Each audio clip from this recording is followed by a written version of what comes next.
단짠 뉴스 소개해줄 이다솜 아나운서 나와 있습니다. 어서 오세요. 네, 안녕하세요. 네, 오늘도 단짠 뉴스 부탁드릴게요. 네, 오늘 첫 번째 단짠 뉴스 키워드는요.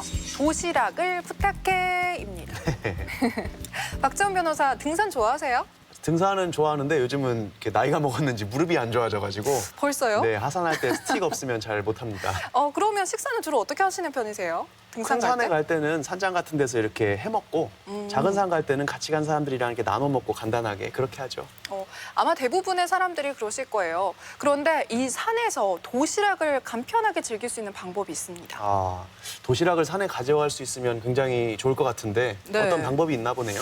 바로 오늘 제가 소개해드릴 첫 번째 단짠 뉴스 내용인데요. 네. 도시락을요, 산으로 직접 배달해주는 서비스가 바로 그것입니다. 덕유산 국립공원에서요, 지난 9월 28일부터 시행한 이 탐방객들에게 도시락 배달 서비스를 운영을 하고 있다고 하는데요. 탐방객이 미리 주문한 도시락을 이 등산로 입구에서 받아가실 수가 있다고 합니다. 그래요? 편리한 서비스 같은데 주문하려면 언제 어떻게 해야 되는 거죠? 일단 적어도 3일 전에 한 SNS 메신저를 통해서 주문을 하실 수가 있고요. 네. 주문 및 결제를 3일 전에 완료하시면 가격은 8,000원에 받아가실 수가 있다고 합니다. 맛있는 메뉴가 나와야 될 것 같은데 혹시 메뉴는 뭡니까? 가장 먼저 메뉴가 궁금하실 줄 알았어요. 네. 일단 덕유산 국립공원에서는요, 2가지 메뉴가 운영하고 있다고 하는데요. 첫 번째는 제육정식 도시락이고요. 두 번째는 이 주먹밥 도시락입니다. 제육정식 도시락 하나 시켜서 제가 먹고 아이한테 주먹밥 주면 되겠네요.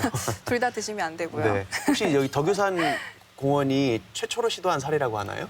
덕유산 국립공원이 최초의 사례는 아니고요. 첫 번째는 소백산 국립공원에서 처음 시도를 했다고 합니다. 네. 그래서 그 이후에 지금의 덕유산을 비롯해서 내장산, 무등산, 그리고 지리산, 계룡산 등 이렇게 국립공원에서 이용하실 수가 있고요.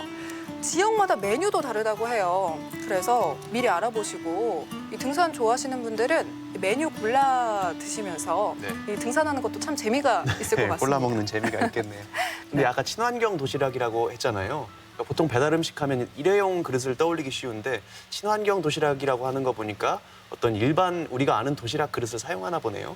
네, 맞습니다. 친환경 도시락이라는 이 이름이 붙은 이유가 있겠죠. 네. 이번 도시락 배달 서비스를 이용해서 일단 탐방객들이 도시락을 직접 만드는 번거로움을 줄이고 게다가 일회용 쓰레기를 줄여서 환경도 보호하고 그리고 무엇보다 이 지역 주민들이 직접 이 도시락을 만든다고 해요. 그래서 지역 주민들의 수익 창출에도 도움이 된다고 하니까 이게 바로 일석삼조 아니겠습니까? 그렇네요. 청정한 숲에서 건강한 도시락도 먹으면서 환경도 지키고 지역 주민들한테도 도움을 드리고 앞으로 산행의 즐거움이 하나 늘어날 것 같은데 시청자분들도 이용하시면 좋을 것 같습니다.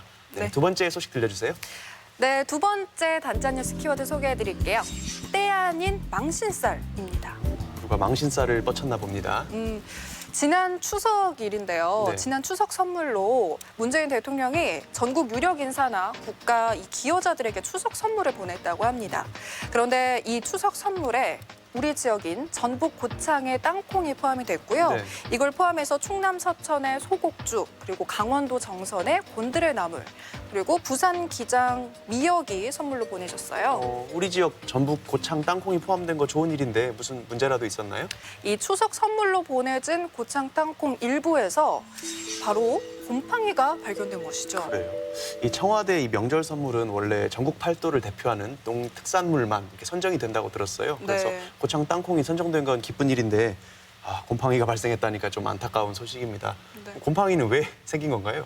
고창군 관계자의 말을 빌리자면 이 땅콩이 생땅콩이라고 해요. 그래서 기름에 볶지 않은 이 생땅콩을 자연 그대로 이 배송을 하다 보니까 또 배달이 며칠씩 수일이 걸리잖아요. 네. 그래서 곰팡이가 일부 생긴 것 같다 이렇게 말하고 있습니다. 제품 품질은 문제가 없는데 어떤 유통 과정이라든지 포장재의 문제였군요. 네, 그렇습니다. 반송된 땅콩은 일단 전량 이 새 상품, 그러니까 새 땅콩으로 모두 교환이 됐고요. 네, 교환해줘야겠죠. 그렇죠. 고창은 사실 수박과 땅콩 이렇게 유명한 특산품으로 있는데 그 이 일로 인해서 명성에 흠이 가지 않을까 조금 걱정이 되네요. 맞습니다. 그래서요, 고창군은 이번 기회를 아예 전화위복의 계기로 삼겠다 이렇게 말을 하고 있고요. 네. 품질 향상뿐만 아니라 이 유통 환경에도 좀 더 신경 쓰겠다고 말했습니다. 네. 사실 이렇게 명성을 쌓아 올리는 것은 오래 걸리고 힘이 들지만 그 무너지는 것은 한순간이잖아요. 또 먹거리를 생산하는 곳은 더욱 그럴 텐데요. 이 농가, 유통업계, 행정이 모두 함께 힘을 합쳐서 조금 더 만전을 기하고 조심했으면 좋겠습니다. 네. 네, 오늘 단짠 뉴스 소개해준 이다솜 아나운서였습니다. 고맙습니다. 네, 고맙습니다.